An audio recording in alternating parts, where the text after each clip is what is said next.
Hello दोस्तों, welcome to PSV classes. मेरा नाम है विक्की जाटो। जैसे कि दोस्तों हम राष्ट्रीय उद्यान राष्ट्रीय अभ्यारण्य पढ़ रहे थे और हमने मध्य प्रदेश के बोला था मध्य प्रदेश के राष्ट्रीय उद्यान जितने भी है और राष्ट्रीय अभ्यारण्य है उन सभी को कवर करना है। इसके पहले मेरा एक लेक्चर हो चुका है और उसमें मैंने मध्य प्रदेश के जो राष्ट्रीय उद्यान है उसको समझने के लिए एक रूपरेखा और भारत में जितने भी राष्ट्रीय उद्यान है मतलब पहला या सबसे बड़ा और विश्व की स्तर की हम बात करें तो सबसे बड़ा और सबसे पहले कौन सा राष्ट्रीय उद्यान बनाया गया था, ठीक है, वो चीज़ हमने देखी थी। हमने स्कॉटलैंड जो स्वीडन में एक सम्मेलन हुआ था और 1972 वाला वो भी हमने देखा था। उसके तर्ज पर वन्य जीव अभ्यारण्य भारत में आया वो भी हमने देखा था और उसके तहत ही प्रोजेक्ट टाइगर की शुरुआत की गई थी, वो चीज़ भी हम देख चुके थे। अब हम देखते हैं मध्य प्रदेश में राष्ट्रीय उद्यान, ठीक है। तो मध्य प्रदेश में भी वर्तमान में 11 राष्ट्रीय उद्यान है और यकीन मानिए इन राष्ट्रीय उद्यानों से हर एग्जाम में एक नया क्वेश्चन बनता है, ठीक है। तो जिसमें हम देखेंगे आज राष्ट्रीय उद्यान और राष्ट्रीय उद्यान में हमारे 6 क्या प्रोजेक्ट टाइगर में जो शामिल किए गए वो चीज़ देखेंगे और उसके बाद में राष्ट्रीय उद्यान 2 जीवाश्म राष्ट्रीय उद्यान वो भी देखेंगे और बाकी के जो राष्ट्रीय उद्यान बचे वो भी देखेंगे, ठीक है। तो आज हम सबसे पहले देखते हैं कानाकेसरी राष्ट्रीय उद्यान, जो कि क्या भारत का, एशिया का या कहे मध्य प्रदेश सबसे महत्वपूर्ण उद्यान माना जाता है, ठीक है। क्योंकि जो कानाकेसरी राष्ट्रीय उद्यान इसमें बहुत सारी महत्वपूर्ण विशेषता हमें देखने को मिलती है और एक एक करके हम वो क्या सारी विशेषता देखेंगे जहाँ से हमें एक एक लाइन में क्या है क्वेश्चन बनने को मिलता है, ठीक है। तो जैसे कि मैं आपको बताऊँ कानाकेसरी राष्ट्रीय उद्यान, ठीक है। तो इसकी हम बात करें सबसे बड़ा मध्य प्रदेश का क्या है राष्ट्रीय उद्यान है। क्षेत्रफल हम इसका देखेंगे 940 वर्ग किलोमीटर है। तो ऐसी तमाम चीज़ें हम देखेंगे और सबसे पहला मतलब मध्य प्रदेश का सबसे पहला राष्ट्रीय उद्यान है और मध्य प्रदेश का सबसे बड़ा राष्ट्रीय उद्यान है, ठीक है। तो इसकी हम सारी विशेषता देखते हैं। आप हेडिंग डालिए और नोट करते जाइए। और हाँ, जिन लोगों ने भी हमारे चैनल को सब्सक्राइब नहीं किया सब्सक्राइब कर लीजिए और वीडियो को लाइक करिए, ठीक है। तो हम सबसे पहले देखते हैं राष्ट्रीय उद्यान में कानाकेसरी राष्ट्रीय उद्यान, ठीक है। कौन सा? कानाकेसरी राष्ट्रीय उद्यान, कानाकेसरी राष्ट्रीय उद्यान, ठीक है दोस्तों। कानाकेसरी राष्ट्रीय उद्यान देखेंगे। नाम की चर्चा करें तो नाम इसका कानाकेसरी क्यों पड़ा, तो एक फैक्ट यह आता है कानाकेसरी राष्ट्रीय उद्यान का, जो ये सबसे पहले हम देखते हैं कहाँ पड़ता है। तो बेसिकली हमें मंडला जिला है, ठीक है, मंडला में पड़ता है और साथ ही कुछ हमें इसका हिस्सा बालाघाट में दिखाई देता है, बालाघाट, ठीक है। कानाकेसरी राष्ट्रीय उद्यान कहाँ कहाँ पर पड़ता है हमें कौन कौन से जिले में, तो ये में सबसे ज़्यादा मात्रा में मंडला जिला में इसकी देखने को मिलती है क्षेत्रफल और बालाघाट में भी क्या इसका क्षेत्रफल हमें देखने को मिलता है, ठीक है। क्योंकि ये दोनों जिले बहुत पास में यानी इनकी सीमा मिलती है। तो हम देख रहे थे इसका नाम कानाकेसरी क्यों पड़ा, ठीक है। तो बेसिकली कानाकेसरी यहाँ पर चिकनी मिट्टी पाई जाती है, मंडला जिले में चिकनी मिट्टी पाई जाती है जिसे वहाँ की स्थानीय भाषा में क्या कानार के नाम से पुकारा जाता है, इसलिए से काना नाम पड़ा। और एक किंवदंती ये भी है कि काना नाम के क्या सिद्ध पुरुष हुआ करते थे इस स्थान पर और उन्हीं के नाम पर क्या है काना नाम रखा, ठीक है। तो हमें नाम के बारे में पता चल गया कि कानाकेसरी राष्ट्रीय उद्यान का जो नाम है काना ये कैसे पड़ा, ठीक है। वैसे एग्जाम में पूछा नहीं जाएगा, एक बेसिक जानकारी आपको दे देता हूँ। सबसे पहले हम देखते हैं इसकी स्थापना, ठीक है। स्थापना दोस्तों यहाँ से हर एक लाइन से क्वेश्चन बनेगा, ठीक है। मतलब जितने भी मैं राष्ट्रीय उद्यान बताऊंगा उनकी हर एक लाइन से क्वेश्चन बनने के बहुत चांस है। तो हम सबसे पहले देखते हैं इसकी स्थापना। तो सबसे पहले इसकी स्थापना हम देखते हैं यह 1933 में क्या बना था, अभय वन, अभय वन। अब अभय वन क्या होता है, अभय मतलब बिना भय के और वन यानी जंगल। तो जो भी जानवर है बिना भय के क्या जंगल में घूम रहे हैं उसे कहते हैं अभय वन, ठीक है। तो जानवरों को संरक्षण देने के लिए 1933 में क्या बनाया गया, अभय वन, ठीक है। और आगे हम देखें तो फिर अभय वन के बाद में इसे और संरक्षित करने के लिए, यहाँ के जानवरों को और संरक्षित करने के लिए, यहाँ की विशेष प्रजातियों को और संरक्षण करने के लिए सरकार ने क्या करा, तो 1952 में क्या करा, 1900, ठीक है दोस्तों। थोड़ी सी परेशानी आ रही है वीडियो में तो आप थोड़ा एडजस्ट कर लेना। थोड़ी क्या ब्लर दिखेगा आपको तो वो क्या थोड़ी सी कैमरे की परेशानी आ रही है, इसलिए आप इसे क्या थोड़ा सा स्टॉप करके भी अगर नोट से बना रहे हो तो नोट से बना लेना, ठीक है। तो हम देखते हैं 1952 में अभय वन के बाद में सरकार ने क्या करा, इसे अभ्यारण्य बनाया। कब बनाया, तो 1952 में, ठीक है, अभ्यारण्य बनाया। उसके बाद में और इसे क्या करा, अभ्यारण्य बनाने के बाद में जब आपको पता इसमें विशेष प्रजाति पाई गई और अब क्या करा, राज्य सरकार के मतलब राज्य सरकार ने क्या इसे अभ्यारण्य बना दिया। अब स्टेट ने क्या मतलब केंद्र सरकार ने क्या करा इसे, अब इसे राष्ट्रीय उद्यान बना दिया। और राष्ट्रीय उद्यान कब बना? तो 1955 में इसे राष्ट्रीय उद्यान बना दिया, राष्ट्रीय उद्यान। तो ये जो इसका राष्ट्रीय उद्यान बनने का जो सफ़र है, यानी पहले अभय वन, फिर अभ्यारण्य, फिर राष्ट्रीय उद्यान, तो ये जो तीनों डेट आपको दे के रखिए, ये याद रखिए, क्योंकि यहाँ से क्वेश्चन एक बन सकता है आपका, ठीक है। इसके बाद हम बात करें आगे यहाँ की, तो इसे प्रोजेक्ट टाइगर, ठीक है, प्रोजेक्ट टाइगर देख लेते हैं। प्रोजेक्ट टाइगर यानी पीटी हम इसे कहें शॉर्ट फॉर्म में। तो प्रोजेक्ट टाइगर कब बनाया गया? तो हमें पता है 1972 में वन्य जीव संरक्षण अधिनियम आया, और उस अधिनियम के तहत ही क्या हुआ, 1973 में लागू हुआ। तो 1973 में लागू होने के बाद में 1973-74 में क्या हुआ, इसे प्रोजेक्ट टाइगर में शामिल करा, ठीक है।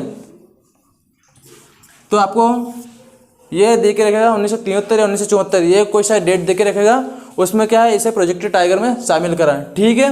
ये बात क्लियर हुई। अब हम देखते हैं इसकी विशेषता।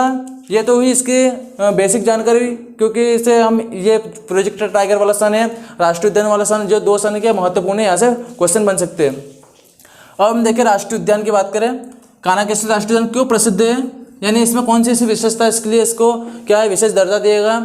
तो इसमें हमें क्या, बारहसिंगा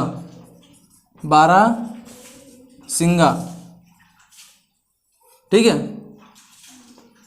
बारहसिंगा पता है हमें, मध्य प्रदेश का राजकीय पशु है। बारहसिंगा यहाँ पर पाया जाता है, कौन सी प्रजाति का, ब्रेडरी प्रजाति का बारहसिंगा पाया जाता है, जो कि क्या है, एक हिरण है, ठीक है, क्या है ये, हिरण। और एक और हिरण पाया जाता है यहाँ पर, कृष्णमृग यानी काला हिरण, कृष्णमृग काला हिरण भी यहाँ पर पाया जाता है, ठीक है। और एक महत्वपूर्ण क्वेश्चन यहाँ से बनता है, अक्सर बनता है, ये कान्हा-केसरी राष्ट्रीय उद्यान किस लिए प्रसिद्ध है, तो बाघ के लिए, ठीक है, बाघ के लिए भी क्या है, प्रसिद्ध है। हालांकि सबसे ज़्यादा बाघ हमें कहाँ, बांधवगढ़ राष्ट्रीय उद्यान में देखने को मिलेंगे, लेकिन ये बाघ के लिए भी क्या प्रसिद्ध है, ठीक है, कान्हा-केसरी राष्ट्रीय उद्यान। आगे हम चलें, कान्हा-केसरी राष्ट्रीय उद्यान, तो इसमें दो नदियाँ प्रवाहित होती हैं, ठीक है, दो नदियाँ इसमें बहती है, जिससे क्या यहाँ के जो जानवर है, यहाँ के जो वनस्पति है, इनको क्या जल की आपूर्ति होती है, ठीक है। कौन सी नदी, हालो और बंजर, हालो प्लस बंजर, ये क्या है, नदियाँ है, दो नदियाँ, और ये दो नदियाँ भी है, और यही क्या, दो घाटियाँ भी है, दो नदियाँ और दो घाटियाँ, कौन सी, हालो और बंजर घाटी है, हालो और बंजर नदियाँ, ठीक है। ये क्वेश्चन में पूछा गया है कि हालो घाटी, बंजर घाटी कौन से अभ्यारण्य में है, कौन से उद्यान में, तो राष्ट्रीय उद्यान कौन सा है, कान्हा-केसरी राष्ट्रीय उद्यान में पाई जाती है। आगे हम इसकी विशेषता की बात करें, तो कान्हा-केसरी राष्ट्रीय उद्यान की हम विशेषता देखते हैं। इसका क्षेत्रफल हम देख लेते हैं, इसका क्षेत्रफल भी कभी ना कभी पूछा जा सकता है। क्षेत्रफल की हम बात करें तो 940 वर्ग किलोमीटर, क्या है, 940 वर्ग किलोमीटर, यानी मध्य प्रदेश का सबसे बड़ा, ठीक है, मध्य प्रदेश का सबसे बड़ा राष्ट्रीय उद्यान है, सबसे बड़ा राष्ट्रीय उद्यान, ठीक है। मध्य प्रदेश का सबसे बड़ा राष्ट्रीय उद्यान कौन सा है, कान्हा-केसरी राष्ट्रीय उद्यान। क्षेत्रफल कितना है, 940 वर्ग किलोमीटर, ठीक है, ये बात क्लियर हुई। आगे इसकी विशेषता को समझते हैं, इतना नोट कर लीजिए, मैं इसको रफ करने वाला हूँ, ठीक है। हम बात करें इसकी विशेषता की, तो दोस्तों यहाँ से जितने भी क्वेश्चन बन सकते हैं वो मैं सारे फैक्ट आपको बता दूंगा, ठीक है। इसमें कुछ ज़्यादा समझने वाली बात नहीं है, सिर्फ आप इसके क्या फैक्ट रख लीजिए, क्योंकि क्वेश्चन बन सकते हैं यहाँ पर। हम आगे इसकी बात करें विशेषता की, तो हमें यहाँ क्या देखने को मिलता है, तो यह हमें यहाँ पर एक मतलब ये पहला राष्ट्रीय उद्यान जहाँ पर क्या हुआ, यहाँ पर एक शुभंकर जारी करा, शुभंकर, ठीक है, शुभंकर जारी करा यहाँ पर, ये पहला राष्ट्रीय उद्यान है जिसने क्या अपना खुद का शुभंकर जारी करा, ठीक है। और शुभंकर कौन सा है, क्या नाम है इसका, तो उससे शुभंकर का नाम है भूरसिंह द बारहसिंगा। कौन सा, भूरसिंह द बारहसिंगा, ठीक है। ये क्या इसका शुभंकर है, ये पहला राष्ट्रीय उद्यान है जिसने, नहीं भारत का पहला राष्ट्रीय उद्यान जिसने शुभंकर अपना जारी करा। और ये शुभंकर किसने बनाया था, तो ये शुभंकर बना था रोहन चक्रवर्ती। कौन है व्यक्ति हो, रोहन चक्रवर्ती। ये रोहन चक्रवर्ती नामक व्यक्ति, इन्होंने क्या भूरसिंगा बारासिंगा एक शुभंकर जारी करा था कानाकसली राष्ट्रीय उद्यान में। ठीक है, ठीक है। यहाँ पर एक पॉइंट है बमनी, बमनी दादर क्या है, सूर्यास्त पॉइंट है, सूर्यास्त पॉइंट यानी क्या है, जो सूर्य उदय होता है तो इस पॉइंट से क्या है हमें सूर्य की लालिमा दिखाई देती है, यानी सूर्य इस पॉइंट से हमें पूरी तरह से क्या है उगता हुआ दिखाई देता है। बमनी दादर कहाँ पर पड़ता है, कानाकसली राष्ट्रीय उद्यान में पड़ता है। ये क्वेश्चन में पूछा जा सकता है कि बमनी दादर पॉइंट सूर्यास्त कहाँ पर है, तो ये कानाकसली राष्ट्रीय उद्यान में है। ठीक है, ये बात हो गई। अब हम देखते हैं इसमें क्या है, एक श्रावण ताल है, श्रावण ताल। ठीक है, श्रावण ताल एक स्थल है, कौन सा स्थल, श्रावण ताल कानाकसली राष्ट्रीय उद्यान में एक स्थल है। और इस स्थल में क्या है, एक लप्सी नामक व्यक्ति का, कौन सा, लप्सी नामक व्यक्ति, लप्सी नामक क्या एक शिकारी है। ठीक है, इसका क्या है एक स्मारक बना हुआ है, स्मारक बना हुआ है। तो ये क्वेश्चन में पूछा जा सकता है कि लप्सी नामक शिकारी का जो स्मारक है वो कौन से राष्ट्रीय उद्यान में, तो वो हमें कानाकसली राष्ट्रीय उद्यान में देखने को मिलता है। हम अगर इसके आगे बात करें, हालांकि यहाँ से क्वेश्चन में बन रहे हैं कि कौन से शासक का यहाँ पर क्या शिकार स्थल रहा, कौन सा राजा महाराजा का यहाँ पर शिकार स्थल रहा, तो हमें देखने को मिलता है यहाँ पर 1897 से 1910। ठीक है, 1910 यहाँ पर क्या अंग्रेजों का शिकार स्थल था। ये किसका, अंग्रेजों का, अंग्रेजों का शिकारगाह। ठीक है, यानी अंग्रेजों का यहाँ पर क्या शिकार स्थल था, कब तक, 1897 से 1910 में। ठीक है, ये गतिविधियाँ यहाँ पर इनकी चलती रही। इसकी प्रमुख विशेषता हम देख चुके हैं, और इसकी विशेषता में हम देखे हालांकि तो यहाँ से जो इसकी डेट वगैरह है और शुभंकर सूर्यास्त पॉइंट नदी, यहीं से क्वेश्चन के ज़्यादा बनने के चांस रहते हैं। फिर भी हमने क्या इसकी ज़्यादा जानकारी देख ली है, यहाँ से क्वेश्चन बन सकते हैं। ठीक है, इसकी विशेषता की हम बात करें और, तो ये किस क्वेश्चन ऐसा भी बन सकता है, कानाकसली राष्ट्रीय उद्यान किस संभाग में पड़ता है। ठीक है, तो ये हमें जबलपुर में देखने को मिलता है। ठीक है, जबलपुर संभाग में ये क्वेश्चन भी क्या बनने के चांस है। तो कौन से संभाग में, जबलपुर किस में, मंडला जिले में आता है, और ये हमें जबलपुर संभाग में देखने को मिलता है। ठीक है, ये क्लियर होगा। अब हम देखते हैं आगे। ठीक है, दूसरा हम देखते हैं राष्ट्रीय उद्यान, ये हमारा कंप्लीट होता है। ठीक है, हम नेक्स्ट देखते हैं। हम नेक्स्ट हमारा उद्यान है बांधवगढ़ राष्ट्रीय उद्यान।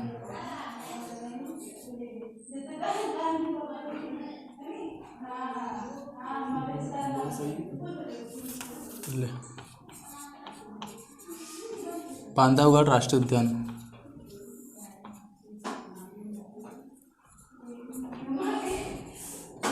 ठीक है, ये भी महत्वपूर्ण राष्ट्रीय उद्यान है। ठीक है, इसकी हम बात करें तो किस जिले में पड़ता है, तो हम देखते हैं इसको, ये हमें उमरिया, ठीक है, उमरिया जिले में देखने को मिलता है। और कुछ जिसकी सीमा हमें कहाँ देखने को मिलती है, कटनी में भी क्या है इससे, ठीक है, कटनी जिले में भी हमें देखने को मिलता है। और ज़्यादातर हमें कहाँ पर, उमरिया जिले में देखने को मिलता है। ठीक है, क्षेत्रफल की बात करें हम इसकी, तो इसका क्षेत्रफल लगभग क्षेत्रफल तो पूछा नहीं जा सकता, फिर भी हम इसको देख लेते हैं। 450 वर्ग किलोमीटर के आसपास का इसका क्षेत्रफल हमें देखने को मिलता है। ठीक है, एग्जैक्ट डाटा नहीं, फिर भी क्या इसके लगभग हमें देखने को मिलता है बांधवगढ़ राष्ट्रीय उद्यान। अब ये हम इसे देखते हैं, इसकी सबसे महत्वपूर्ण विशेषता है, इसकी जो विशेषता में हम सबसे पहले देखते हैं, यहाँ पर सबसे ज़्यादा शेर पाए जाते हैं। कितने, सबसे ज़्यादा शेर पाए जाते हैं। और 8 किलोमीटर मतलब 1 किलोमीटर में 8 किलोमीटर का जो एरिया है उसमें एक शेर हमें देखने को मिलता है, यानी प्रत्येक 8 किलोमीटर पर एक शेर हमें देखने को मिलता है। कौन सा राष्ट्रीय उद्यान है, बांधवगढ़ राष्ट्रीय उद्यान में। तो हम देखते हैं यहाँ पर शेरों का क्या अधिक घनत्व है, 8 किलोमीटर प्रति एक शेर। ठीक है, क्या है 8 किलोमीटर प्रति एक शेर हमें देखने को मिलता है, यानी शेरों की जनसंख्या के हिसाब से, शेरों के घनत्व के हिसाब से कौन सा राष्ट्रीय उद्यान जाना जाता है, तो वो हमें बांधवगढ़ राष्ट्रीय उद्यान देखने को मिलता है। विशेषता में हम इसकी देखते हैं, यहाँ पर कौन सी नदी बहती है, ठीक है, यानी सीधे हम फैक्ट में लिखते हैं क्योंकि यहाँ से हमें सीधे क्वेश्चन मिल जाएंगे। तो नदी हमें चरण गंगा नदी देखने को मिलती है, कौन सी, चरण गंगा नदी, ठीक है। और अभी वर्तमान में इसमें हाथियों को बसाने का भी क्या प्लान चल रहा है, तो कौन सा जानवर जैसे यहाँ पर बसाने की प्रोग्राम चल रहा है, तो वो है हाथी, कौन सा, हाथी।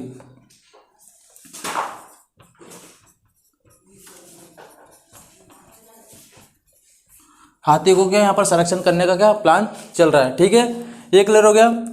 अब इसमें हम समझते हैं इसका एक महत्वपूर्ण स्थल, ठीक है, यानी इसका जो पर्यटन स्थल, यहाँ पर लोग क्या पर्यटन तौर पर भी घूमने जाते हैं, तो कौन सा, कबीर चौराहा, ठीक है, कबीर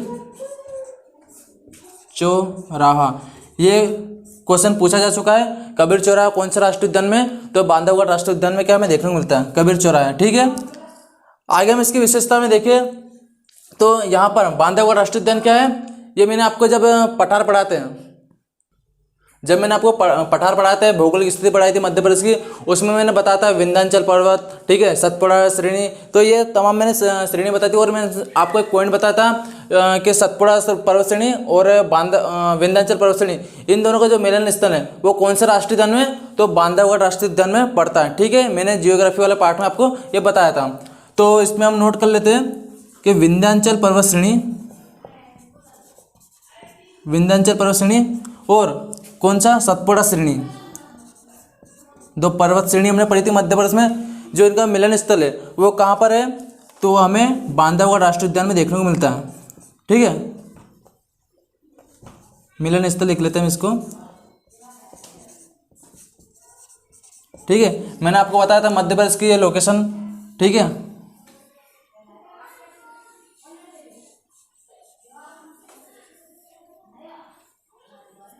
ठीक है, ये हमारा मध्य प्रदेश था।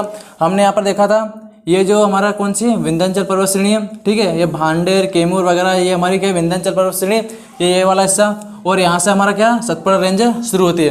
तो जो दोनों का मिलन स्थल है, ये वाला स्थल कौन सा है, ये हमारा ये बांधवगढ़ राष्ट्रीय उद्यान है, कौन सा, उमरिया जिला, ठीक है। यहाँ पे हमारा इनका मिलन स्थल देखने को मिलता है। अब इसकी बात करें आगे, तो बांधवगढ़ राष्ट्रीय उद्यान में क्या मतलब 2000 साल पुराना क्या है, प्राचीन यहाँ पर एक खंडर हमें देखने को मिलता है, या हम कह सकते हैं महल देखने को मिलता है, कौन सा, बांधवगढ़ राष्ट्रीय उद्यान, 2000 साल पुराना,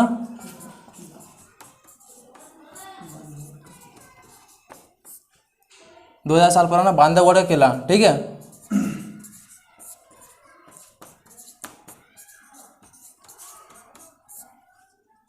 ये क्वेश्चन पूछा जा चुका है, ठीक है। ये मध्य प्रदेश सिविल सेवा प्रतियोगिता जो प्री के एग्जाम है उसमें पूछा जा चुका है कि 2000 साल पुराना जो बांधवगढ़ किला वो कौन से राष्ट्रीय उद्यान में, जैसे कि नाम से पता है तो बांधवगढ़ राष्ट्रीय उद्यान में पाया जाता है, और कौन से जिले में, उमरिया जिले में हमें देखने को मिलता है, ठीक है। अब इसके हम विशेषता की ओर बात करें तो यहाँ पर एक बंगाल टाइगर, ठीक है, बंगाल टाइगर बागिन जो एक बाघ है, मतलब मादा बाघ, कौन सा, मादा बाघ, जिसका नाम क्या है, जिसका नाम हमें देखने को मिलता है सीता बागिन, ठीक है। सीता बागिन क्या है, एक बंगाल टाइगर, यानी बंगाल राष्ट्रीय उद्यान कहाँ पर है, तो पश्चिम बंगाल में। पश्चिम बंगाल आपको पता है बंगाल टाइगर के लिए प्रसिद्ध है, वहाँ पर क्या बंगाल टाइगर की बहुत सारी शेरों की जनसंख्या हमें देखने को मिलती है। तो वहाँ से लाया हुआ बंगाल टाइगर जो मादा है, ठीक है, कौन सा, मादा है, इसका नाम क्या है, सीता बागिन। इसकी विशेषता क्या है, तो 2018 में एक 2017 में एक रिपोर्ट पेश हुई थी, कौन सी, नेशनल जियोग्राफी, ठीक है, नेशनल जियोग्राफी मैनेजमेंट। तो उसके कवर पेज पे क्या इसका फोटो डाला होता है, ठीक है, इसका फोटो डाला था किसका, सीता बागिन का। नेशनल जियोग्राफी मैगजीन जो थी ना उसका कवर पेज डाला था सीता बागिन को। तो क्वेश्चन ही बन सकता है कब डाला था, 2018 में, 2017 2018 में डाला था, एग्जैक्ट डाटा अभी याद नहीं आ रहा, तो 2017 2018 आप देख लेना। तो सीता बागिन जो मादा बाघ है यहाँ का, इसे नेशनल जियोग्राफी कवर पेज पर डाला गया था, कहाँ की है, बांधवगढ़ राष्ट्रीय उद्यान की, ठीक है। अब इसमें विशेषता देखते हैं, ठीक है। इसमें एक पॉइंट और देख लेते हैं। अक्सर क्या है एग्जामों में, अब नई नई एग्जाम है, इसमें क्या कंपटीशन बढ़ रहा है, तो क्या है उसमें क्वेश्चन का पैटर्न भी आजकल चेंज हो रहा है, और डीपली क्वेश्चन पूछे जा रहे हैं। तो इसमें हम एक फैक्ट और देख लेते हैं। जो ये राष्ट्रीय उद्यान है बांधवगढ़ राष्ट्रीय उद्यान, ये रीवा के जो महाराजा है, ठीक है, रीवा के क्या महाराजा है, उनका शिकार स्थल था, रीवा के महाराजा का शिकार स्थल, ठीक है, रीवा के महाराजा का शिकार स्थल है। ये भी क्या इसका पॉइंट आप लिख लेना, ये भी पूछा जा सकता है, क्योंकि एग्जाम क्या आजकल काफ़ी डीपली पूछी जा रही है, ठीक है, डीपली क्वेश्चन आ रहा है इसमें, तो हमें क्या सभी इसकी जानकारी पता होनी चाहिए। अब हम देखते हैं, सॉरी हम इसमें एक चीज़ तो मेन देखना भूल गए, ताकि हमें क्वेश्चन जहाँ से मालूम पड़ सकता है, ठीक है। इसके में स्थापना हमने नहीं देखी, वैसे प्रोजेक्ट टाइगर में कब शामिल करा, तो इसकी स्थापना हम देख लेते हैं। स्थापना में इसकी हम इधर देख लेते हैं, इसकी स्थापना 1968, ठीक है, यानी 1968 में क्या राष्ट्रीय उद्यान बना था। और प्रोजेक्ट टाइगर में कब शामिल हुआ, प्रोजेक्ट टाइगर पीटी कब शामिल हुआ 1993, ठीक है, यानी ये दोनों डेट क्या महत्वपूर्ण है। स्थापना कब हुई इसकी 1968 में, प्रोजेक्ट टाइगर में कब शामिल हुआ 1993 में, ठीक है। तो इसी के साथ हमारा पूरा ये जो बांधवगढ़ राष्ट्रीय उद्यान इसकी पूरी विशेषता कंप्लीट होती है। आगे हम देखते हैं माधव राष्ट्रीय उद्यान, ठीक है। माधव राष्ट्रीय उद्यान की जो महत्वपूर्ण विशेषता वो देख लेते हैं, वहाँ से भी क्वेश्चन हमें बनने के चांस देते हैं। और माधव राष्ट्रीय उद्यान में आपको पता है सांख्य सागर झील, ठीक है, और माधव जो वहाँ के राजा रहे, ठीक है, माधवराव सिंधिया, उनके नाम पर तालाब बना हुआ है। तो ये क्वेश्चन क्या बन सकते हैं। तो हम देखते हैं तीसरा हमारा राष्ट्रीय उद्यान है माधव राष्ट्रीय उद्यान, माधव राष्ट्रीय उद्यान, ये प्रोजेक्ट टाइगर में शामिल नहीं है, ठीक है, ये बात क्लियर करना। अगर ऑप्शन में आए कि कौन कौन से राष्ट्रीय उद्यान प्रोजेक्ट टाइगर में शामिल है, तो माधव राष्ट्रीय उद्यान अगर आपको दिखे तो इसे आप मत लगाना ये प्रोजेक्ट टाइगर में शामिल नहीं है, ठीक है। यहाँ से भी क्वेश्चन बन सकता है। सबसे पहले इसके लोकेशन की बात करें तो कहाँ पर पड़ता है, तो ये हमें माधव राष्ट्रीय उद्यान शिवपुरी, ठीक है, शिवपुरी जिले में हमें देखने को मिलता है। शिवपुरी के साथ में और हमें और इसके अगर बात करें कौन सा जिला लगता है, तो पास में हमें कौन सा जिला श्योपुर, ठीक है, श्योपुर जिला। आपको पता होगा जो पालपुन कुनो अभ्यारण्य, करेर अभ्यारण्य, ये क्या इनके आसपास ही है। और श्योपुर और जो शिवपुरी ये दोनों आसपास में, मतलब पास में इनकी सीमा। तो कुछ ये जो माधव राष्ट्रीय उद्यान है इसकी सीमा श्योपुर जिले में भी क्या लगती है, ठीक है, ये बात आप क्लियर करना। अगर ऑप्शन में शिवपुरी नहीं रहे तो श्योपुर आप लगा सकते हो। इसकी हम विशेषता की बात करें, स्थापना, तो इसकी स्थापना हुई थी 1958, ठीक है, 1958 में इसकी स्थापना हुई थी। इसकी विशेषता हम देखें तो हमें यहाँ पर क्या है, ग्वालियर के जो महाराजा हैं,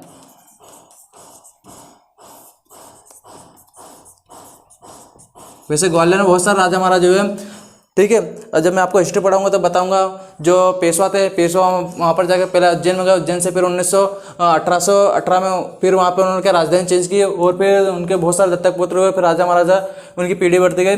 तो हम इसमें देखेंगे माधव राष्ट्रीय सिंधिया, जीवाजीराव सिंधिया।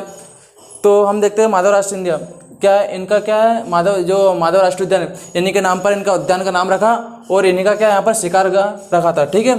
तो ग्वालियर के राजा माधवराज सिंधिया और जीवाजीराव सिंधिया, इनका क्या यहाँ पर शिकारगाह यानी शिकार स्थल था, ठीक है। ये क्वेश्चन पूछा जा चुका है, इसलिए मैं आपको बता रहा हूँ, ठीक है। विशेषता में इसके हम देखें आगे, तो यहाँ पर प्रमुख स्थल कौन से है, तो सांख्य सागर झील, ठीक है, सांख्य सागर झील। और हम बात करें तो एक माधव सागर या माधव तालाब हम लिख सकते हैं,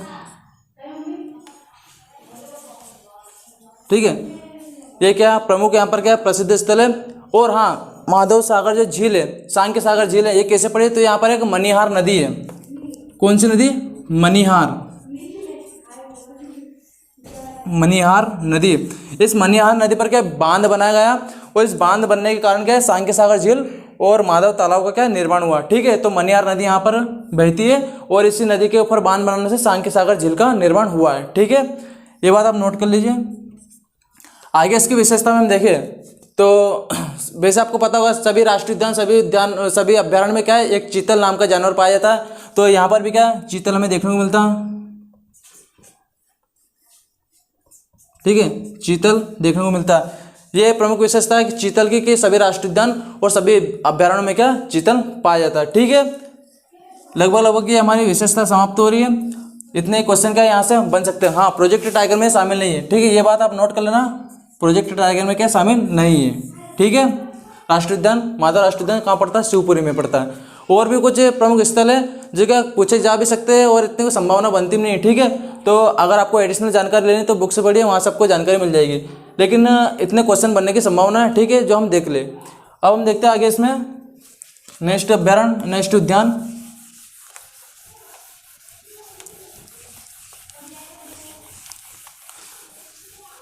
मध्य प्रदेश में जो जियोग्राफी वाला पार्ट है उसमें 10 नंबर का दे रखा है, और 10 नंबर में संसाधन और वन से अगर हम देखें तो यहाँ से 2-2 क्वेश्चन हमें देखने को मिलते हैं। 2 क्वेश्चन बन ही सकते हैं यहाँ पर, और खास करके राष्ट्रीय उद्यान राष्ट्रीय अभ्यारण्य से तो डेफिनेटली बन सकता है। ठीक है, नेक्स्ट कौन सा हमारा पन्ना राष्ट्रीय उद्यान। ठीक है, इसकी विशेषता देखते हैं। तो सबसे पहले हम देखते हैं कौन से जिले में पड़ता है। जैसे कि नाम से पता है पन्ना राष्ट्रीय उद्यान, तो पन्ना में पड़ता है। ठीक है, पन्ना जिला में पड़ता है, और पन्ना के साथ में छतरपुर जिला इसके क्या पास में लगा हुआ है। तो छतरपुर जिले में भी क्या इसका क्षेत्रफल हमें देखने को मिलता है। ठीक है, दोनों आपको क्या ये ध्यान में रखकर चलना। स्थापना हम देखते हैं इसकी, तो स्थापना हम देखते हैं 1981 में क्या इसकी स्थापना की गई। कब की गई, 1981 में इसकी स्थापना की गई। और जैसे कि हम देखते आ रहे हैं, 2 जो फैक्ट है वो महत्वपूर्ण फैक्ट है, या 3 या हम मान सकते हैं, एक तो जिला, एक स्थापना और एक प्रोजेक्ट टाइगर में शामिल कब हुआ। तो प्रोजेक्ट टाइगर में शामिल हुआ ये 1994 में। ठीक है, तो 94 में क्या प्रोजेक्ट टाइगर में शामिल हुआ, 1981 में इसकी स्थापना हुई है। पन्ना राष्ट्रीय उद्यान की विशेषता ये है कि ये रेप्टाइल्स पार्क। ठीक है, रेप्टाइल्स पार्क क्या है, यहाँ पर रेंगने वाले जीव जंतु पाए जाते हैं, जैसे कि सांप है, ठीक है, मगरमच्छ है। तो जो रेंग के चलने वाले जीव जंतु उनको क्या संरक्षित करके रखा है, इसलिए इसे रेप्टाइल पार्क भी कहा जाता है। ठीक है, तो इसकी विशेषता क्या है, ये रेप्टाइल पार्क है। रेप्टाइल पार्क यानी रेंगने वाले जीव जंतु। ठीक है,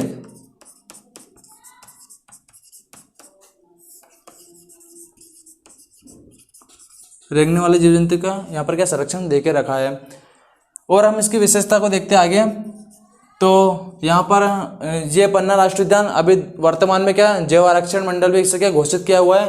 तो भारत का 18वां और मध्य प्रदेश का 3रा, हम ऐसा कह सकते हैं। तो 18वां नंबर का भारत का और मध्य प्रदेश का क्या 3रा नंबर का जैव आरक्षित क्षेत्र। ठीक है, कौन सा, भारत का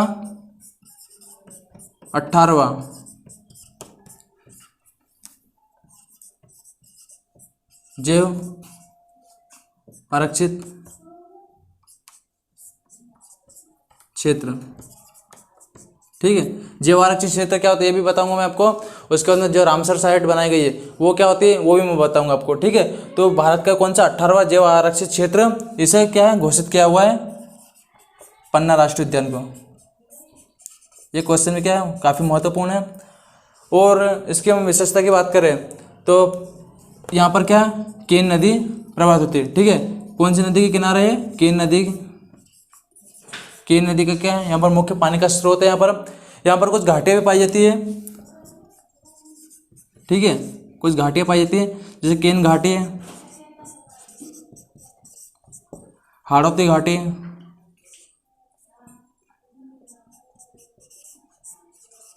और ताल घाटी। ये कुछ घाटियाँ हैं जो यहाँ पर क्या पाई जाती है, इनकी विशेषता है। ठीक है, ये नदी घाटी है, यहाँ पर ये पाई जाती है कौन से पन्ना राष्ट्रीय उद्यान में। ठीक है, तो हमने देख लिया पन्ना राष्ट्रीय उद्यान के सारी विशेषताएं। अब हम आगे देखते हैं। ठीक है, अब हम अगला राष्ट्रीय उद्यान देखते हैं, हमारा कौन सा है वो देखते हैं, सतपुड़ा राष्ट्रीय उद्यान। सतपुड़ा राष्ट्रीय उद्यान काफ़ी महत्वपूर्ण उद्यान है। ठीक है, और इसके बारे में भी बहुत सारी विशेषता हम देखेंगे। सबसे पहला वही कहाँ पर स्थित है, तो ये होशंगाबाद में हमें देखने को मिलता है। होशंगाबाद, और होशंगाबाद के साथ है कुछ जिसका इसका कहाँ पर। ठीक है, होशंगाबाद में हमें देखने को मिलता है, हालांकि छोटा राष्ट्रीय उद्यान है, ज़्यादा बड़ा नहीं है। तो सतपुड़ा राष्ट्रीय उद्यान कहाँ पर है, होशंगाबाद में। स्थापना इसकी स्थापना में कब हुई थी इसकी देखने को मिलती है। तो इसकी 2 डेट हमें देखने को मिलती है अलग अलग बुकों में, एक तो 1981, ठीक है, और एक 1983। ये क्या है, 2 डेट दे के रखी, 1981 और 1983, जिसमें से सबसे अगर हम देखें, ठीक है, यानी अगर मान्य हम देखें तो इसमें से 1981 हमें ज़्यादा मान्य को, ठीक है, यहाँ पे 1981 हमें ज़्यादा मान्य दिखती है। बहुत सारी बुकों में 1983 भी दे के रखा, इसलिए मैंने दोनों डेट आपके सामने रख दी है। तो अगर दोनों अगर कभी ऑप्शन में आ जाए तो 1981 का सही रहेगा, ठीक है। प्रोजेक्ट टाइगर में की हम बात करें तो प्रोजेक्ट टाइगर में कब शामिल करा इसे, तो प्रोजेक्ट टाइगर में से 1999 से 2000 ये जो सन दे के रखा, इसमें कैसे शामिल करके रखा, यानी एंडिंग 1999 को और स्टार्टिंग क्या 2000 की जो सन था, इसमें इसको क्या प्रोजेक्ट टाइगर में शामिल करा। ऐसा नहीं कि ये सिर्फ एक ही दिन में अगर इसको नोटिफिकेशन जारी करके इसे राष्ट्रीय उद्यान बनाया जा सकता है, इसकी काफ़ी लंबी प्रोसेस होती है, ठीक है, तो उसमें समय लगता है, इसलिए इसका सन है 1999 से 2000 में। साथ ही 2017 में क्या, 2017 में से बेस्ट प्रोजेक्ट टाइगर मतलब बेस्ट प्रबंधन करने के लिए क्या प्रोजेक्ट टाइगर यानी वन्य जीव संरक्षण जो अधिनियम है, इसने इसको क्या पुरस्कृत किया था, ठीक है। तो 2017 में से टाइगर प्रोजेक्ट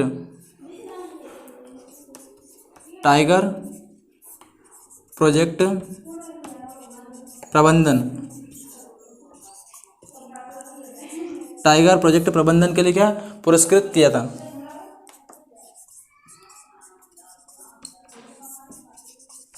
ठीक है। कब किया था, 2017 में। तो टाइगर प्रोजेक्ट प्रबंधन के लिए इसे पुरस्कृत किया गया था। ये एकमात्र राष्ट्रीय उद्यान सतपुड़ा जिसे मध्य प्रदेश का, जिसे प्रोजेक्ट टाइगर का क्या अच्छा मतलब उसके रख रखाव के लिए, इसकी देखभाल के लिए जो प्रोजेक्ट टाइगर उसने क्या इसे पुरस्कृत किया था। कब किया था, 2017 में। तो ये डेट क्या पूछी जा सकती है, 2017 में, ठीक है। अपन देख रहे हैं सतपुड़ा राष्ट्रीय उद्यान, तो इसमें देखते हैं हम नदी, ठीक है, कौन सी नदी यहाँ पर प्रभावित होती है। तो हमें पता है होशंगाबाद में नर्मदा नदी तो क्या काफ़ी लंबे मतलब मात्रा में प्रभावित होती है, लेकिन इसमें हम देखते हैं मुख्य रूप से तवा नदी, ठीक है, तवा नदी और तवा जो जलाशय ये हम भी हमें देखने को मिलता है। तवा नदी किनारे पंचमढ़ी बसा हुआ है और उसी के पास में क्या सतपुड़ा राष्ट्रीय उद्यान है, ठीक है। तो तवा नदी यहाँ पर क्या प्रभावित होती है। इसके बाद हम बात करें तो यहाँ पर क्या बोरी घाटी अभ्यारण्य आपने सुना होगा, पंचमढ़ी अभ्यारण्य, वो क्या इसी क्षेत्र में पड़ते हैं, ठीक है। बोरी घाटी और पंचमढ़ी अभ्यारण्य का हिस्सा जो है इसमें लगता है, ठीक है। तो कौन सा, बोरी घाटी और पंचमढ़ी, कौन सी नदी, तवा नदी। आगे हम बात करें तो यहाँ पर साल के वृक्ष क्या है, बहुमूल्य या बहुत मात्रा में पाए जाते हैं। और साथ ही यहाँ हमें यहाँ पर क्या 1300 वृक्षों की प्रजातियाँ, ठीक है, 1300 वृक्षों की प्रजाति यहाँ पर हमें क्या देखने को मिलती है। कितनी प्रजाति है, 1300, ठीक है। ये इसकी महत्वपूर्ण विशेषता है, ठीक है। कौन कौन सी, तवा नदी पर है, तवा जलाशय भी है यहाँ पर, कौन सा अभ्यारण्य, बोरी घाटी और पंचमढ़ी अभ्यारण्य, यहाँ पर इसमें अपनी सीमा को टच करते हैं। साल वृक्ष और 1300 वृक्षों की प्रजाति यहाँ पर क्या पाई जाती है। प्रोजेक्ट टाइगर में 1999-2000 में शामिल हुआ। 2017 में से बेस्ट प्रोजेक्ट टाइगर मतलब प्रबंधन के लिए इसके अवार्ड भी दिया गया है, ठीक है। तो ये हमारा कंप्लीट होता है सतपुड़ा राष्ट्रीय उद्यान, और कहाँ पर है, होशंगाबाद में हमें दिखता है, ठीक है। ये हो गया हमारा। अब हम आगे देखते हैं।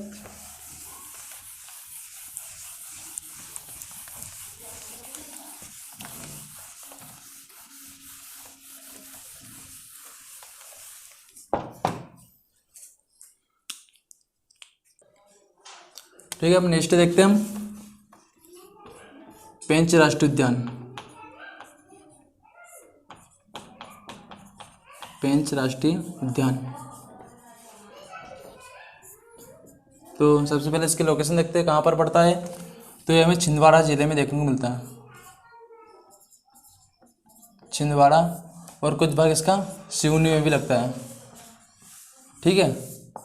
छिंदवाड़ा ज़्यादातर हमें छिंदवाड़ा में देखने को मिलता है, और सिवनी में इसका कुछ भाग लगता है पेंच राष्ट्रीय उद्यान का।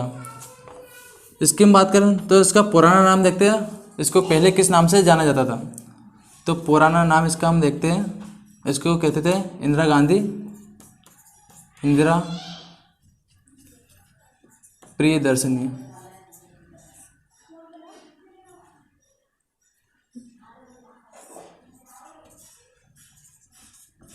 ठीक है, इंदिरा प्रियदर्शनी इसका क्या पुराना नाम है, इसे इस नाम से जाना जाता था।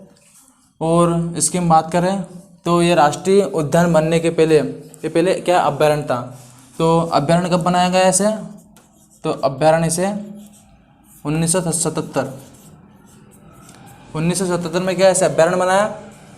राष्ट्रीय उद्यान कब बनाया, तो राष्ट्रीय उद्यान इसे 1983 में बनाया।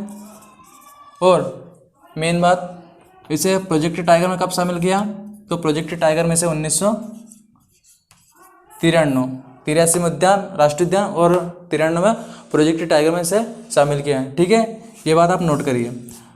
आगे हम देखते हैं नदी, किस नदी के किनारे या कौन सी नदी यहाँ से प्रवाहित होती है, तो पेंच नदी। ठीक है, पेंच नदी यहाँ पर क्या प्रवाहित होती है, और इस नदी के नाम पर क्या है राष्ट्रीय उद्यान बनाया गया है। ठीक है, और एक प्रमुख फैक्ट जो क्वेश्चन बनने लायक है या क्वेश्चन बन सकता है यहाँ पर, तो वो है एक ब्रिटिश, ठीक है, एक ब्रिटिश लेखक है, उन्होंने यहाँ पर एक बुक लिखी है जिनका नाम है रुडयार्ड किपलिंग। रुडयार्ड किपलिंग ये ब्रिटिश, ठीक है, ब्रिटिश लेखक है, और इनकी पुस्तक कौन सी है, the jungle book. The jungle book क्या है इनकी बुक का नाम, द जंगल बुक, इन्होंने लिखी हुई है, रुडयार्ड किपलिंग, ये ब्रिटिशर से। और इसी के ऊपर मोगली लैंड जो आप धारावाहिक देखते हो वो इसी ऊपर बनी हुई है। ठीक है, इसका संस्करण कहाँ से, यहीं से लिया हुआ पेंच राष्ट्रीय उद्यान से। आगे हम बात करें तो पेंच राष्ट्रीय उद्यान की, पेंच राष्ट्रीय उद्यान में मोगली लैंड, मोगली अभयारण्य, ठीक है, मोगली अभयारण्य इसमें स्थित है। ठीक है, यहाँ पर ही मोगली लैंड की जो धारावाहिक बनी वो यहीं से बनी हुई है, और कुछ अंश का इस द जंगल बुक का शीर्षक लिया हुआ है, और इसकी क्या पूरी वहाँ पर क्या पूरी जो रूपरेखा है वो पूरा विवरण यहीं से तैयार किया गया है। आगे हम बात करें पेंच राष्ट्रीय उद्यान की, तो पेंच राष्ट्रीय उद्यान ये इसका कुछ भाग महाराष्ट्र में भी पड़ता है। ठीक है, महाराष्ट्र में भी क्या इसका कुछ भाग लगता है। ठीक है, आगे इसकी विशेषता हम देखें पेंच राष्ट्रीय उद्यान की, तो 2011 में इसे बेस्ट प्रबंधन के लिए अवार्ड मिला है।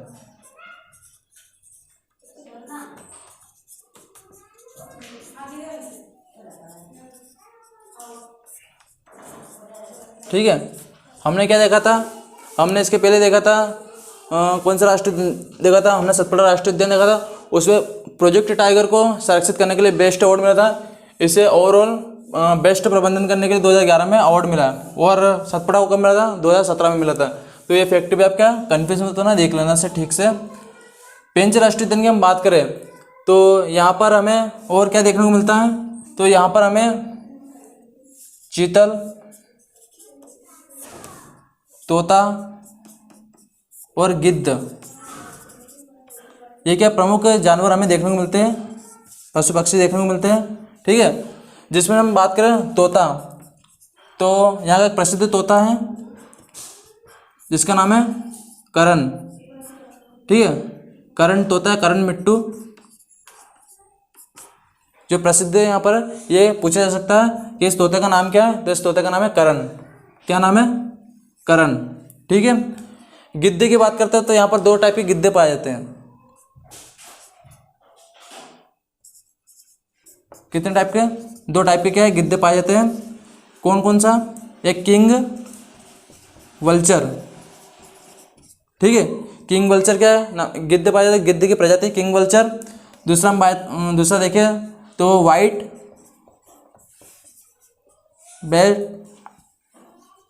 Bread vulture. ये दो प्रकार के क्या है गिद्धे पाए जाते हैं। विंग जो किंग वल्चर है ये क्या होता है, तो इसके गले में सफ़ेद धारी होती है, यानी इसका जो गला होता है इसके गले में क्या है, सफ़ेद रिंग टाइप क्या कुछ बना होता है, ठीक है, जिसे क्या विंग किंग वल्चर कहते हैं। मतलब गले में सफ़ेद कलर की क्या है एक रिंग बनी होती है। और वाइट वाला जो वल्चर है इसके क्या पिछला हिस्सा होता है, ठीक है, इसके पिछले हिस्से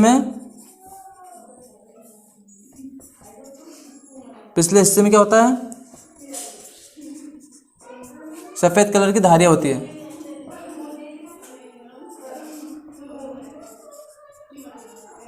ये इसकी कुछ प्रजाति है, ठीक है, और कुछ विशेषता है तो हमने देख ली। कहाँ पर पड़ता है ये पेंच राष्ट्रीय उद्यान में पड़ता है। कहाँ पर, ये छिंदवाड़ा में, ठीक है। तो इसकी सारी जानकारी आप देख चुके हैं, और अगर आपको पढ़ना तो बुक से पढ़िए, वहाँ से भी आपको क्या जानकारी मिल सकती है।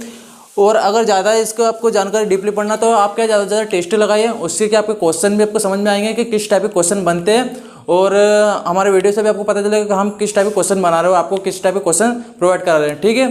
तो आज का वीडियो हमारा यहीं पे समाप्त होता है। आगे के हम जो बचे, यानी आगे का हमारा कौन सा जो जीवाश्म राष्ट्रीय उद्यान है जिसका नाम है घुघुआ, ये भी क्वेश्चन बन सकता है कि घुघुआ राष्ट्रीय उद्यान किसका नाम है, तो जीवाश्म राष्ट्रीय उद्यान। और हम पढ़ेंगे इसके बाद में जो अभ्यारण्य, ठीक है, खरवन पक्षी अभ्यारण्य, मतलब पक्षियों को संरक्षित करने के अभ्यारण्य, घड़ियाल अभ्यारण्य, ये सारे अभ्यारण्य पढ़ेंगे।